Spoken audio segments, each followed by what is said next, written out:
Long days and pleasant nights, fellow travelers along the path of the beam. I am known on this level of the tower as Jaime and Fuego, and if it please you, join me here for a little palaver on a Saturday. Hail to Stephen King. As you can see by all the books beside me, King is my favorite author. I have read every single one of his novels. Just anxiously anticipating the arrival next, well, no, not even next month, because we are into May at this point. Yes, later this month, we have The Outsider coming out. It's a very exciting time to be a King fan, but unfortunately, I have a new series here that I have been doing called Films That Forgot the Face of Their Father, and it's essentially been me covering different sequels of Stephen King movies that had really nothing to do, nothing to very little to do with the source material. And ironically enough, the first three that I have done in this particular series, which was A Return to Salem's Lot, Pet Sematary 2, and Sometimes They Come Back Again, were all much more tolerable than I remembered or anticipated. The only one that I had never seen before was Sometimes They Come Back Again, which was a 1996 sequel to the 1991 TV movie, and it was a direct-to-video. It had Michael Gross, it had the next Karate Kid, you know, the girl from Boys Don't Cry,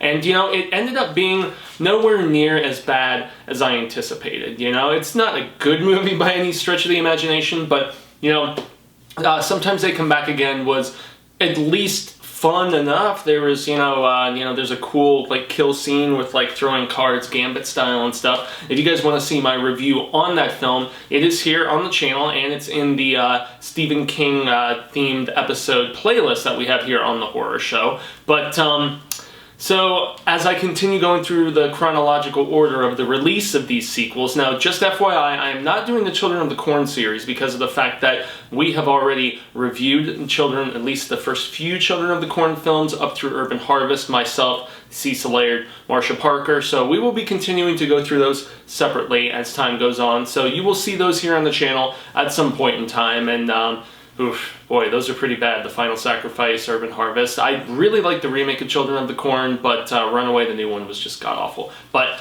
long story short, today we are talking about Sometimes They Come Back for More. And this, with the exception of one scene and one line, has donuts to do with one of my favorite Stephen King short stories. I absolutely adore the 1974 short story Sometimes They Come Back, republished in the Night Shift collection 40 years ago this year. And so, whereas the second one took place in the same town, you had Michael Gross's character going from his practice in Los Angeles back to kind of like clean up some, some work and, just like settle the estate and everything after his mother passes away. And Hilary Swank is his daughter, and I mean, it wasn't that bad. It genuinely wasn't that bad, and this wasn't even me, like, fishing for something in that case. I actually kind of like that movie, especially for having watched it the first time. But Sometimes They Come Back for More, which was made 2 years later, so they fast-tracked it, obviously, presumably because they saw a viable King property. And, that was the thing in the 90s especially, was fast-tracking these things like The Mangler and, oh goodness, I mean, obviously the Children of the Corn stuff and, and this series. And this, like I said, with the exception of one mention in one scene where they mention Jim Norman and where they mention John Porter being the Michael Gross character from the sequel, Jim Norman being the teacher from the original, this takes place in the Antarctic, for God's sake.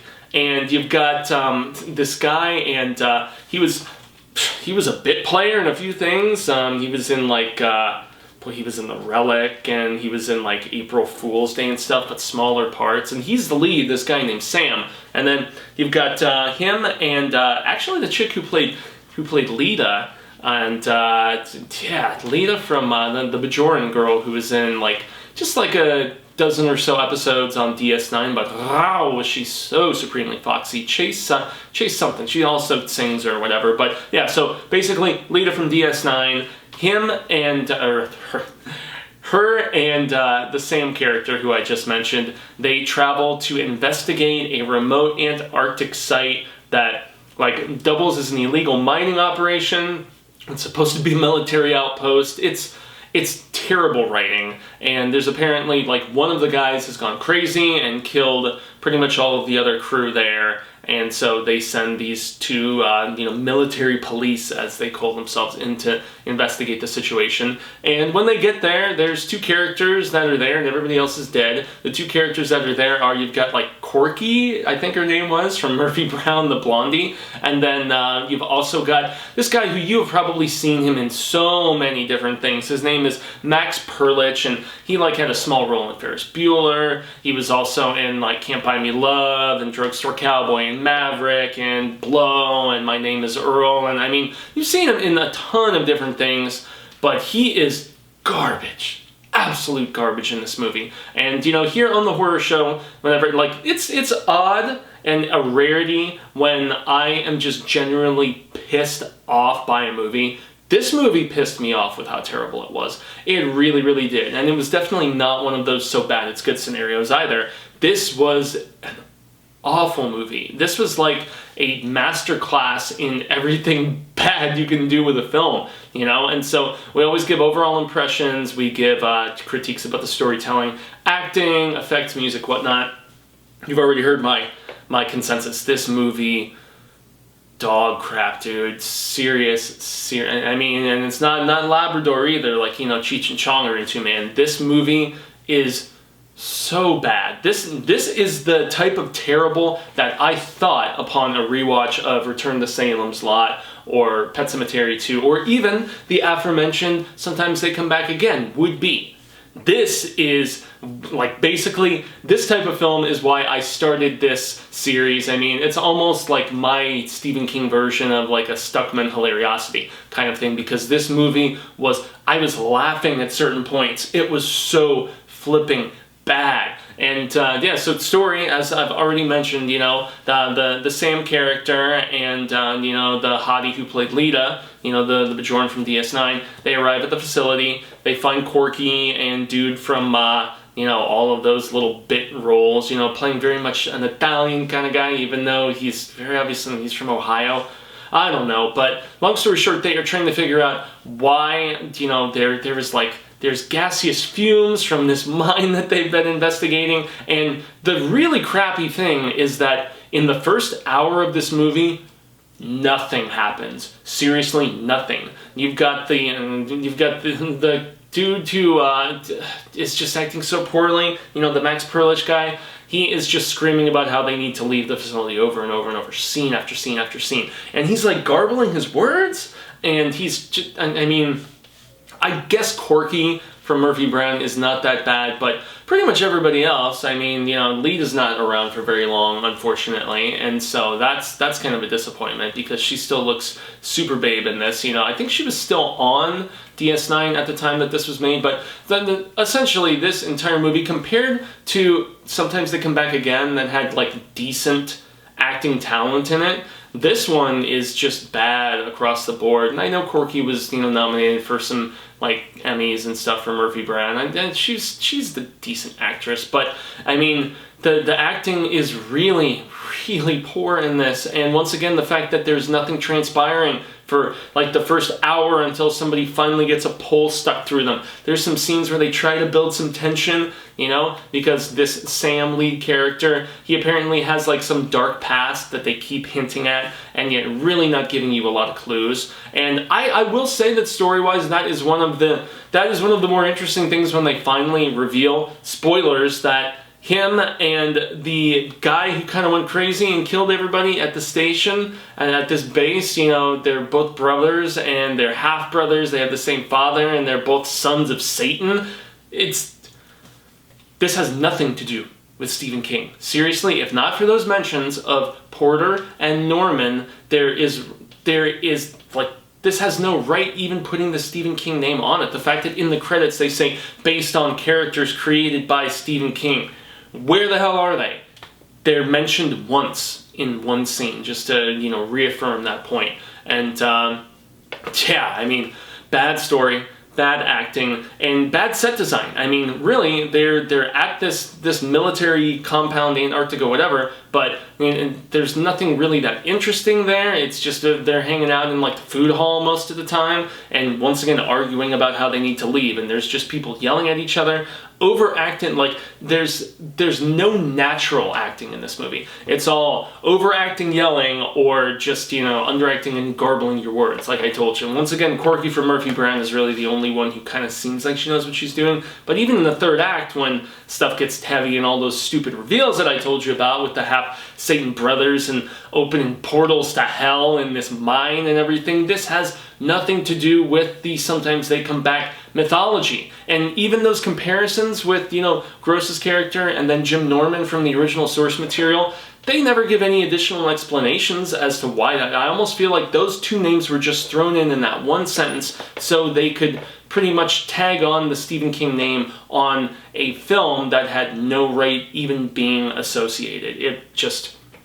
And then there's people jumping out into what's supposedly Antarctic snow, like 60 below zero, and like they've just got camo jackets on and stuff, and you know, so much stupid character logic, you know, like, you know, hey, if he can survive out there, I can survive out there. Corpses of the dead people start reanimating suddenly, and this doesn't happen until an hour into the movie, like I said. And so, you know, the finale is bat shizzle crazy. I will give it that, and really silly. And we do actually get a little bit of gore finally, you know, at the end, if we're going to talk effects and stuff like that. But, you know, boring set design, not a lot of like innovation or interesting things going on. And then, as I said, you know, once the gore finally comes in just a couple of scenes where we actually get it, it's not bad. There's one where like I don't know, like a pike type thing, you know, one of those like sickle type hammers that, you know, people use in mines, you know, goes through somebody's chest, and that's pretty cool. But yeah, aside from that, I mean, nothing memorable, you know, music wise. And the sound effects, like when these reanimated corpses are being attacked, it's like they're making like garbled alien like type noises and stuff, and it's just like, it doesn't fit. So much about this movie doesn't fit. And then the ending, once again, spoilers, like you find out that these two brothers have been alive for like thousands of years, and when they vaguely talked about I was in the war, and Sam, the main character, military guy that I mentioned, you know, he's talking about how he had this wife, and there's like, I love the female body, but the nudity seemed just pointless in this. It was just there for the sake of being there. It didn't fit the story. It was, I mean, God, just so bad. And then he suddenly, you know, him and the Corky character, you know, she says after just like this one day of them running around and fighting together, she's like, I love you. And you're just like, what? And then he sees the vision of his deceased, like the woman he wanted to marry that his brother killed, and she's wearing modern clothing for whatever reason, and she just like gives him the little wave and disappears, and then he takes the engagement ring from her and gives it to Corky, and it's just,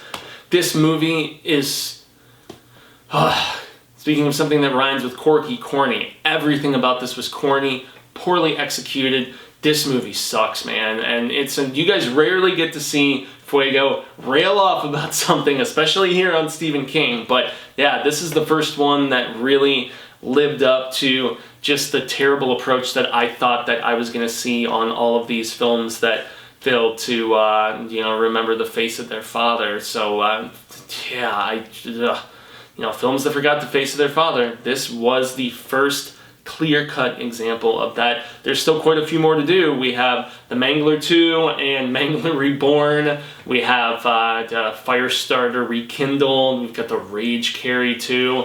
We've got the remake of Salem's Lot, which, boy, that is just going to pain me to watch because I love the original Tobe Hooper miniseries, and I love the book. You know, it's in my tops for Stephen King. And so, yeah, I don't want to talk about this anymore, but I am glad that y'all tuned in to hear me talk today. I've been Jaime and Fuego. You can find me on all social media sectors, Twitter, Instagram, Facebook, YouTube. Just put up a lengthy hour-plus Avengers spoiler review with myself, Cecil Laird, Andrew Mercer, and Luis Hernandez from The Horror Show, but that is on the Infuegotainment page, which is youtube.com/Jaime and Fuego. I'm still debating about moving content to another channel because I registered youtube.com/Infuegotainment, but for like 500 subscribers on a project that I kind of stepped away from for a while versus just starting off from scratch.